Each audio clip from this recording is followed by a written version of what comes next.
I was late, not by accident, not by traffic, not even by weather. I arrived late because I wanted to see who they were without me. Griffin, Celine, the children, their guests, the Buell family, all shine, all stage lights, all silence when something real walks in. The butler didn't greet me. That was new. I walked through the foyer, past the marble that still smelled like it was polished to erase memory. My reflection stared back at me in the hallway mirror. I didn't recognize the man in the scarf. "You're here," Celine said, voice flat as porcelain. She air-kissed my cheek, 1 second too late. Her perfume was louder than her welcome. Griffin didn't even come to the door. He was in the dining room, talking stocks with a man I didn't recognize. Everyone laughed at something I wasn't meant to hear. I held the wine in both hands. Burgundy, 1994. Promised to Rose. Saved for the day our family would finally heal. I stepped into the dining room. 12 chairs. 11 people. 1 empty seat. At the head. Mine. For years since Rose died, that had been my seat. Not by demand, by memory, tradition, presence. I took a step forward. Griffin saw me. "No, Dad," he said. "Not there." I blinked. "Excuse me?" "That's reserved for Mr. Trent." He didn't say Donovan. He didn't say Celine's father. He didn't even say guest. He said it like the name was sacred, like I was interrupting something holy. I stared at him. "It's Christmas." He smiled like a stranger. "Exactly. Don't make this harder than it is." Celine touched his wrist. Silent cue. Rehearsed. "I've sat there every year," I said, quiet now. "And this year," Griffin said, voice lower, sharper, "you're going to sit somewhere else." I didn't move. He stepped toward me. The room went still. Someone coughed. Griffin's hand pressed against my chest. One push. Controlled, measured, but firm. I stumbled back. My heel caught the edge of the rug. My spine met the hardwood. A breath sucked out of the room. No one moved. Only the dog. Max came to sniff me. I looked up from the floor, past the chandelier. My son adjusted his cufflinks. My grandson hid behind a phone screen. Celine reached for the wine. "That was unnecessary," I whispered, more to myself than anyone else. Griffin exhaled like he'd finished a chore. "Get up. You're embarrassing us." No apology, no hand, just silence, then forks against china. I sat through dinner. At the far end, the seat creaked under my weight like it too wanted to disown me. They toasted Mr. Trent. They discussed a new family trust. I wasn't mentioned. Max sat under my chair. He was the only one who looked sorry. Someone once told me, "In families like ours, silence is sharper than any knife. It cuts where no one can see." They were right. After dessert, I stood. Quietly. I left the wine unopened. I left the house without a word. They didn't follow. They didn't notice. That was the moment I died. Not physically, but everything I was. Erased. So I started writing a new version of me. I woke at 4:06 a.m. My hands were clenched, my heart a jackhammer in the quiet. I hadn't really slept, just laid there, listening, to the silence, to the creaks in the floor above, to the ghost of my wife's breath that used to warm the pillow beside mine. My home had never felt so foreign. I moved fast. No slippers, no robe, cold wood on bare feet. Downstairs, the fireproof box sat beneath the staircase closet, tucked behind an old vacuum and cracked umbrella. I hadn't touched it in years. Combination lock. 4 numbers burned into my memory. Rose's birthday. Click. Inside, deeds, shares, passwords, trust documents, safety deposit slips, and a letter. I knew the handwriting instantly. Sharp, lean curves. "Alexandre, if you're reading this, something is wrong." She'd written it the fall before she died. "Trust no one but Clarice. Look into Griffin's transfers. The file is with him. If I'm gone, they've already started." My chest went cold. Like the night had climbed inside me. Some families protect each other. Ours hides each other. I didn't wait. I opened the drawer labeled Finance Trust A. Empty. I checked the others. Blank documents, no certificates, nothing with my name. Cut. I sat in the living room, fingers trembling. My bank app wouldn't let me in. Wrong password. I tried the old code, then the newer one, then the backup. Account restricted. Contact your local branch. My hand gripped the edge of the coffee table. I wasn't locked out. I'd been erased. At 7:45 a.m., I rang Clarice. She answered on the second ring, voice like static and smoke. You finally opened the box. How long have you known? I asked. She coughed. Too long. Why didn't you warn me? I did, but you loved them too much to hear it. Silence. Then, come. Her apartment smelled like hospital sheets and lavender tea, books stacked like barricades, IV bags hanging beside her lazy boy. Clarice looked older than last Christmas, more bone than skin. She pointed to the safe beneath her desk. Codes the year Mom died. I typed 2001. Click. Inside, USB, handwritten ledger, copy of Griffin's power of attorney. Rose suspected Griffin was moving shares. Legally, he couldn't. But with a forged signature... Why? Clarice shook her head. Because he thought you'd die after Rose. I stared at her. She said it once, not knowing I heard. Griffin won't wait. If Alex stays alive, he'll just get in the way. I couldn't breathe.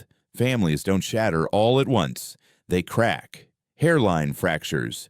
Years of pressure. Then, one moment. The slam. I stepped back. Knocked over a picture frame. Glass broke. Clarice flinched. I'll fix this, I muttered. She didn't look up. Then don't wait too long.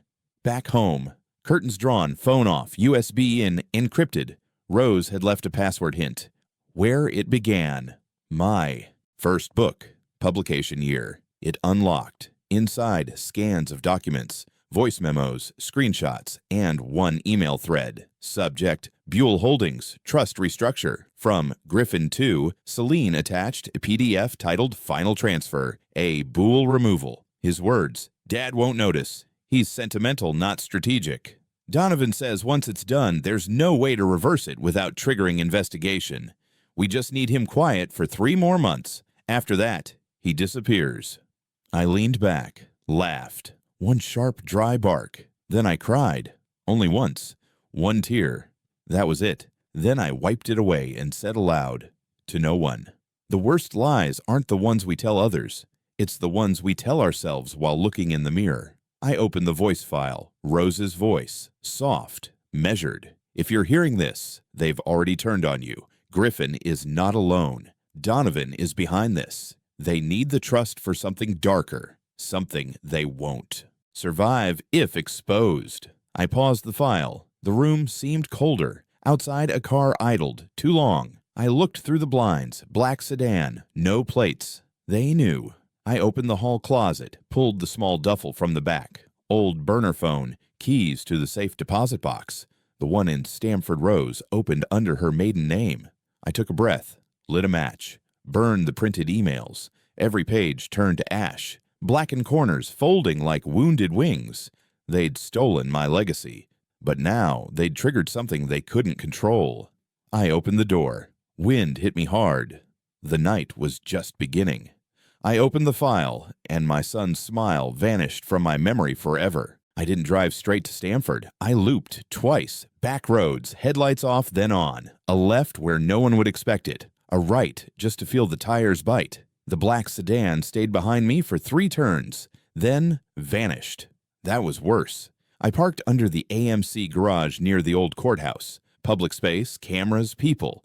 The illusion of safety. I switched phones. Burner to burner. Old habit.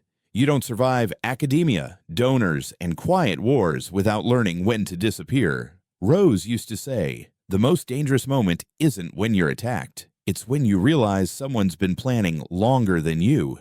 She'd been right. Inside the garage, the air smelled like oil and damp concrete. My reflection flickered in a convex mirror, warped, older, smaller. I entered the bank through the side door. Stamford Trust. Fluorescent lights. Holiday skeleton crew. I'm here for a safety deposit box, I said. The teller glanced at my ID, then the name. Maiden name, she asked. I gave it. Her eyes changed. Just a flicker. She disappeared. Came back with a manager. Mandatory procedure. Filing reports. Verification. All legal. All slow. That's how they kill you. Buy time. The box was lighter than it should have been.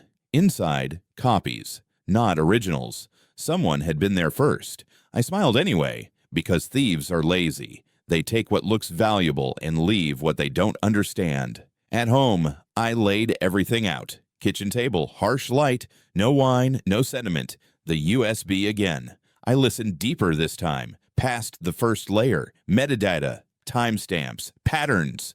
Donovan Trent's name kept surfacing. Shell companies, quiet LLCs, trust funnels, real estate flips that didn't make sense unless you knew where the money was coming from.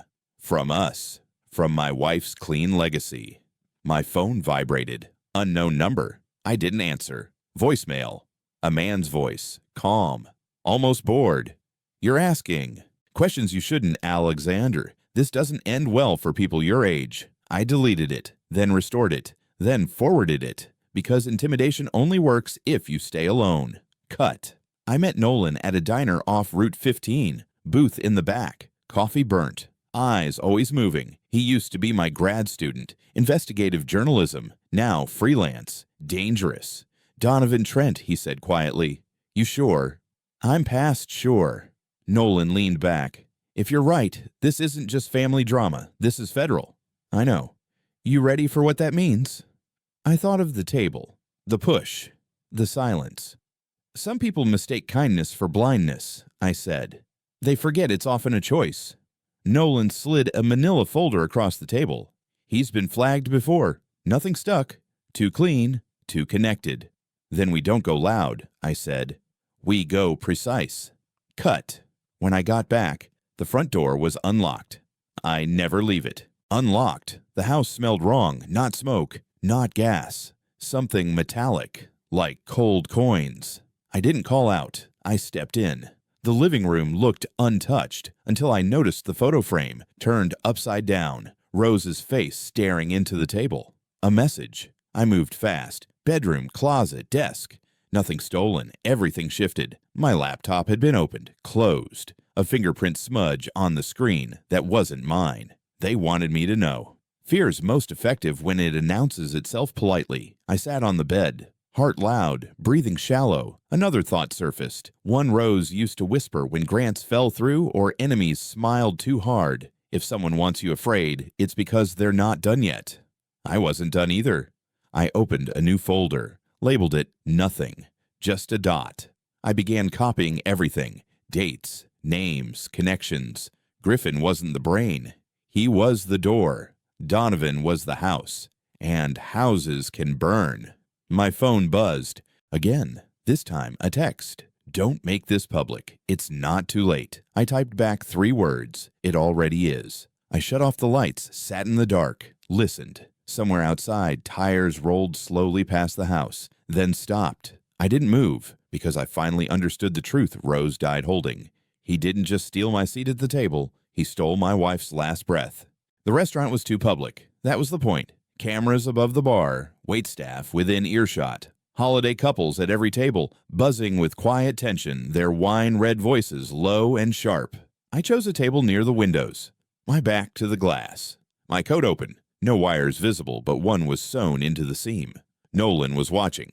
I didn't know from where. He'd said, visibility is safety, isolation is surrender. He wasn't wrong. Griffin walked in 5 minutes late, trimmed, tan, designer coat, but his eyes were wrecked. He saw me and flinched, then masked it with a smile. Dad, he said, sitting. This is dramatic. You took everything, I said calmly.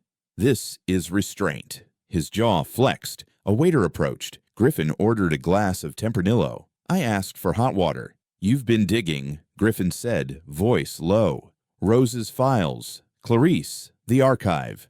You forged my signature. You gave us no choice. That line, like a trigger. I leaned in. No choice, I said, to erase your own father. He looked away. Donovan said, I'm not interested in what Donovan said. Silence. Why? I asked. Griffin's voice cracked. Because you were going to give it all away.